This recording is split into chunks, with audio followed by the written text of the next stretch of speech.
നമുക്കൊരു അടിപൊളി ചോക്ലേറ്റ് കേക്കിൻ്റെ റെസിപ്പി നോക്കാം. ഞാൻ ഇന്നുണ്ടാക്കുന്ന ഒരു ചോക്ലേറ്റ് പീനട്ട് ഹാഫ് മൂൺ കേക്കാണ്. ശരിക്കും ഇത് ഉണ്ടാക്കാനായിട്ട് ഓവൻ്റെ ഒന്നും ആവശ്യമില്ല. നമ്മളുടെ ഫ്രൈയിങ് പാനിൽ പാൻ കേക്ക് ഉണ്ടാക്കുന്ന പോലെയാണ് ഇത് ഉണ്ടാക്കിയെടുക്കുന്നത്. വളരെ എളുപ്പമാണ്, പെട്ടെന്ന് തന്നെ തയ്യാറാക്കിയെടുക്കാൻ പറ്റും. അതുപോലെ നല്ല ടേസ്റ്റിയുമാണ്, നല്ല സോഫ്റ്റുമായിട്ടുള്ളൊരു കേക്കാണ്. കണ്ടോ, നല്ല ഫില്ലിംഗ് ഒക്കെ വെച്ച് നന്നായിട്ട് കുട്ടികൾക്കൊക്കെ വളരെയധികം ഇഷ്ടപ്പെടുന്ന ഒരു കേക്കാണ്. അപ്പോൾ ഇതെങ്ങനെയാണ് തയ്യാറാക്കുന്നതെന്ന് നമുക്കൊന്ന് നോക്കാം. ഇന്നത്തെ നമ്മുടെ ഈ കേക്ക് ഉണ്ടാക്കുന്നതിന് വേണ്ടിയിട്ട് ഞാനിവിടെ ഒരു 3 മുട്ടയുടെ വെള്ളം ഒന്ന് സെപ്പറേറ്റ് ചെയ്തെടുത്തിട്ടുണ്ട്. അതിലേക്ക് ഒരു നുള്ള് ഉപ്പൊന്ന് ചേർത്ത് കൊടുക്കാം. ഇനി നമുക്ക് നന്നായിട്ടൊന്ന് ബീറ്റ് ചെയ്തെടുക്കാം.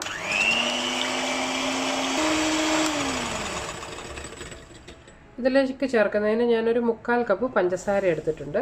ഇതൊരു 2-3 തവണയായിട്ട് നമുക്കിതിലേക്ക് ചേർത്ത് നന്നായിട്ട് ബീറ്റ് ചെയ്തെടുക്കണം.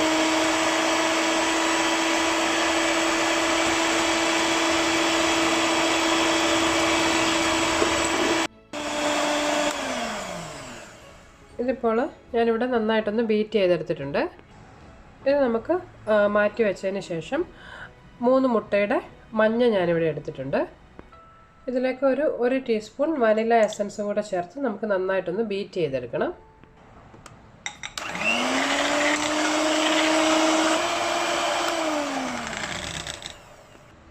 ഇതിവിടെ ഞാനൊന്ന് ബീറ്റ് ചെയ്തെടുത്തിട്ടുണ്ട്. ഇതിലേക്ക് ഒരു 3 ടേബിൾ സ്പൂണോളം അൺസോൾട്ടഡ് ബട്ടർ ഒന്ന് മെൽറ്റ് ചെയ്തെടുത്തിട്ടുള്ളതാണ്. അതുപോലെ ഒരു 1/2 കപ്പ് പാലും ഇതിലേക്കൊന്ന് ചേർത്ത് കൊടുക്കുകയാണ്. അതോടൊപ്പം നമ്മുടെ ഇന്നത്തെ കേക്കിന് വേണ്ടിയിട്ട് ഞാനൊരു 3 tablespoon cocoa powder, unsweetened cocoa പൗഡറും ഇതിലേക്ക് ചേർത്തിട്ടുണ്ട്. ഇത് നന്നായിട്ട് ഇനി ഒന്ന് യോജിപ്പിച്ചെടുക്കാം.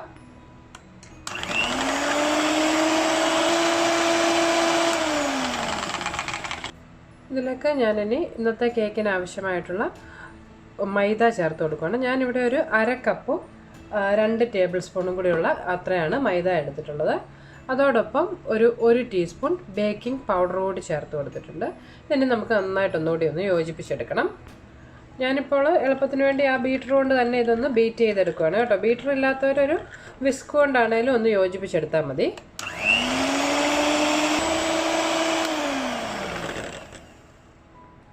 ഇത് ഞാനിപ്പോൾ നന്നായിട്ടൊന്ന് യോജിപ്പിച്ചെടുത്തിട്ടുണ്ട്. ഈ സൈഡൊക്കെ ഒരു സ്പാച്ചുല വെച്ചൊന്ന് മിക്സ് ചെയ്തെടുക്കുക. ഇതിലേക്ക് നമ്മൾ ആദ്യം തയ്യാറാക്കി വെച്ചിട്ടുള്ള ആ മുട്ടയുടെ വെള്ളയിൽ നിന്ന് കുറച്ചൊന്ന് ചേർത്ത് നന്നായിട്ടൊന്ന് യോജിപ്പിച്ചെടുക്കാം. ഇത് മുഴുവനായിട്ട് നമുക്ക് ഈ മുട്ടയുടെ വെള്ളയിലേക്ക് ഒഴിച്ചു കൊടുത്ത് ഒരുമിച്ച് എല്ലാം കൂടി ഒന്ന് യോജിപ്പിച്ചെടുക്കണം.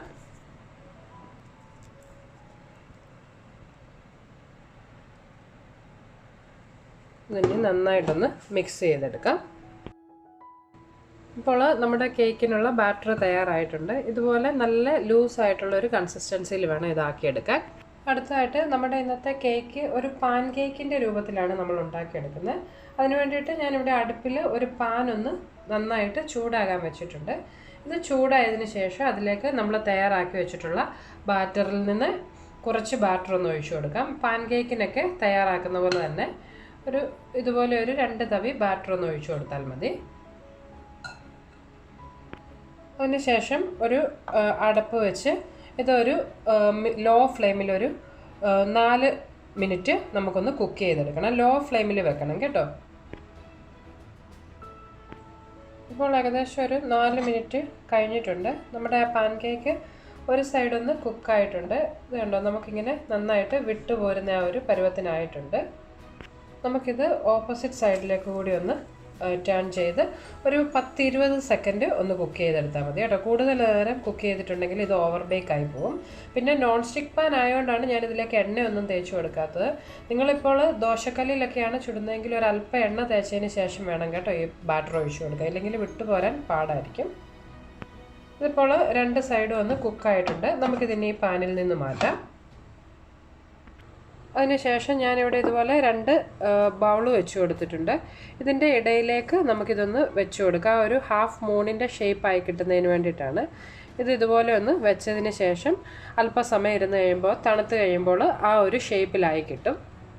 ചൂട് പോകുന്നതിന് മുമ്പ് തന്നെ ഇതുപോലെ വെക്കണം കേട്ടോ. അപ്പോൾ ആ തണുത്ത് കഴിയുമ്പോൾ നമുക്ക് ആ ഒരു നല്ല ഷേപ്പിലായി കിട്ടും. ഇപ്പോൾ ഒരു 2-3 മിനിറ്റ് ഇതൊന്ന് ഞാൻ ഇതുപോലെ വെച്ച് ചൂട് ഒന്ന് പോയതിന് ശേഷം ഇപ്പോൾ കണ്ടോ നമ്മുടെ ആ ഷേപ്പിലായി കിട്ടിയിട്ടുണ്ട്. ഇതിനി ഈ ഷേപ്പ് ഇതുപോലെ തന്നെ ഇരുന്നോളും. നമുക്കിതുപോലെ തന്നെ ബാക്കിയുള്ള ആ ബാറ്റർ കൂടി ഒന്ന് തയ്യാറാക്കിയെടുക്കാം. ഇപ്പോൾ ഞാൻ നമ്മുടെ ആ കേക്കുകളെല്ലാം ഇവിടെ ഒന്ന് ആക്കിയെടുത്തിട്ടുണ്ട്. എനിക്കൊരു 14 ഇതുപോലത്തെ പാൻ കേക്കാണ് നമ്മുടെ ഇന്നത്തെ ആ എടുത്ത അത്ര അളവ് കൊണ്ട് തയ്യാറാക്കാൻ പറ്റിയിട്ടുള്ളത് കേട്ടോ. നമുക്കിതിനെ ഒന്ന് അല്പസമയം മാറ്റി വയ്ക്കാം. അടുത്തായിട്ട് നമുക്ക് ഇതിലേക്ക് വേണ്ടുന്ന ചോക്ലേറ്റ് ഗനാഷ് ഒന്ന് തയ്യാറാക്കണം. അതിനായിട്ട് ഞാനിവിടെ ഒരു 200 ഗ്രാം മിൽക്ക് ചോക്ലേറ്റ് ആണ് എടുത്തിട്ടുള്ളത്. നിങ്ങൾക്ക് ഇഷ്ടമുള്ള ഏത് ചോക്ലേറ്റ് വേണമെങ്കിലും യൂസ് ചെയ്യാം കേട്ടോ. പിന്നെ അതിലേക്ക് ചേർക്കുന്നതിന് ഒരു 200 ഗ്രാം ക്രീമും കൂടി എടുത്തിട്ടുണ്ട്. ഫ്രഷ് ക്രീമാണ് എടുത്തിട്ടുള്ളത്. നമുക്ക് ആദ്യം ഈ ക്രീം നന്നായിട്ടൊന്ന് ചൂടാക്കിയെടുക്കണം. അതിനായിട്ട് ഞാൻ ഈ ക്രീം ഇവിടെ ഒരു അടുപ്പിലൊന്ന് ചൂടാകാൻ വെച്ചിട്ടുണ്ട്. 200 ഗ്രാം നമ്മുടെ ചോക്ലേറ്റിന് 200 മില്ലി ലിറ്റർ കേട്ടോ, അതാണ് അതിൻ്റെ കണക്ക്. ഇത് ഒന്ന് ചൂടായി ഈ സൈഡിൽ ചെറുതായിട്ടൊരു തിളയ്ക്കുന്നത് പോലെ ആകുമ്പോൾ നമുക്കിത് അടുപ്പിൽ നിന്ന് മാറ്റാം. ഇതങ്ങ് വല്ലാതെ വെട്ടി തിളയ്ക്കേണ്ട കാര്യമൊന്നുമില്ല കേട്ടോ. ഇതിപ്പോൾ ഒന്ന് ചൂടായി തിളയ്ക്കാൻ തുടങ്ങിയിട്ടുണ്ട്. ഇത് നമുക്ക് അടുപ്പിൽ നിന്ന് മാറ്റാം. ആ ചൂടോടുകൂടി തന്നെ നമ്മളുടെ എടുത്തു വെച്ചിട്ടുള്ള ചോക്ലേറ്റിലേക്ക് നമുക്കിതൊന്ന് ഒഴിച്ചു കൊടുക്കാം. ഇതൊരു 10 മിനിറ്റ് നമുക്കൊന്ന് ഒരു 5 മിനിറ്റ് ഒന്ന് മാറ്റി വെക്കാം. ആ ചൂട് കൊണ്ട് ആ ചോക്ലേറ്റ് ഒന്ന് മെൽറ്റ് ആയതിനു ശേഷം നമുക്ക് നന്നായിട്ട് മിക്സ് ചെയ്തെടുക്കാം. ഇങ്ങനെ ചെയ്യുന്നതിന് പകരം നിങ്ങൾക്ക് വേണമെങ്കിൽ ഈ ക്രീമും ചോക്ലേറ്റും കൂടെ മൈക്രോവേവ് ഓവനിൽ വെച്ചാണേലും മെൽറ്റ് ചെയ്തെടുക്കാം കേട്ടോ. ഇപ്പോൾ ഒരു 5 മിനിറ്റ് കഴിഞ്ഞിട്ടുണ്ട്. ആ ചൂട് കൊണ്ട് നമ്മുടെ ചോക്ലേറ്റ് ഒന്ന് അലിഞ്ഞിട്ടുണ്ട്. നമുക്കിത് നന്നായിട്ടൊന്ന് യോജിപ്പിച്ചെടുക്കാം. ഇതിപ്പോൾ ഞാനിവിടെ നന്നായിട്ടൊന്ന് യോജിപ്പിച്ചെടുത്തിട്ടുണ്ട്. ഇത് നമുക്ക് ഒരല്പസമയം ഒന്ന് മാറ്റി വയ്ക്കാം. പിന്നെ ഞാൻ നമ്മുടെ ഇന്നത്തെ ഇതിൻ്റെ ഉള്ളിലേക്കുള്ള ഫില്ലിങ്ങിന് വേണ്ടിയിട്ട് ഒരു 1/2 കപ്പ് വിപ്പിംഗ് ക്രീം, ഒരു 2 ടേബിൾ സ്പൂൺ പൊടിച്ച പഞ്ചസാര, അല്പം വനില എസൻസും കൂടെ ചേർത്ത് നന്നായിട്ട് ബീറ്റ് ചെയ്ത് വിപ്ഡ് ക്രീം ആക്കി എടുത്തിട്ടുണ്ട്. നമുക്ക് ആദ്യം തയ്യാറാക്കി വെച്ചിട്ടുള്ള നമ്മുടെ ആ പാൻ കേക്കിൻ്റെ ഉള്ളിലേക്ക് ഈ വിപ്ഡ് ക്രീം ഒന്ന് സ്പ്രെഡ് ചെയ്ത് കൊടുക്കാം. നിങ്ങൾക്ക് ഇഷ്ടമുള്ള അത്രയും തിക്നെസ്സിൽ ഇതൊന്ന് ആക്കി കൊടുക്കാം കേട്ടോ. ഞാനിത് നന്നായിട്ടൊന്ന് കവർ ചെയ്തെടുക്കുന്നുണ്ട്.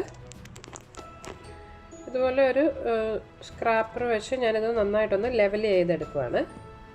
ഇതുപോലെ തന്നെ ബാക്കിയുള്ള കേക്കുകളും നമുക്കൊന്ന് ഫില്ല് ചെയ്തെടുക്കാം. ഫില്ലിങ് ഒരുവിധം നന്നായിട്ട് ഇതിലേക്ക് വെച്ച് കൊടുക്കുക കേട്ടോ.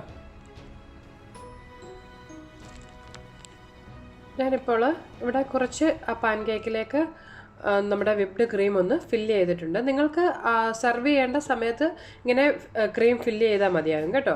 മുഴുവനും കൂടി ഒരേ സമയത്ത് ഫില്ല് ചെയ്ത് വെക്കേണ്ട കാര്യമില്ല. ഇനി നമുക്കിതിലേക്ക് ആ ചോക്ലേറ്റ് ഗനാഷ് ഒന്ന് സ്പ്രെഡ് ചെയ്ത് കൊടുക്കണം.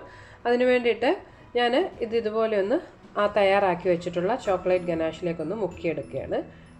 അങ്ങ് ഫുള്ളായിട്ടൊന്നും മുക്കണ്ട കേട്ടോ. ജസ്റ്റ് ഇതിൻ്റെ ഒരു ഭാഗത്ത് ഇങ്ങനെ ഒന്ന് കോട്ട് ചെയ്ത് എടുത്താൽ മതി. നിങ്ങൾക്ക് വേണമെങ്കിൽ ഡാർക്ക് ചോക്ലേറ്റ് ആണെങ്കിലും എടുക്കാം കേട്ടോ. അതിനുശേഷം ഇതിൻ്റെ മുകളിലേക്ക് നമുക്ക് കുറച്ച് പീനട്ട് ഒന്ന് ഇട്ട് കൊടുക്കാം.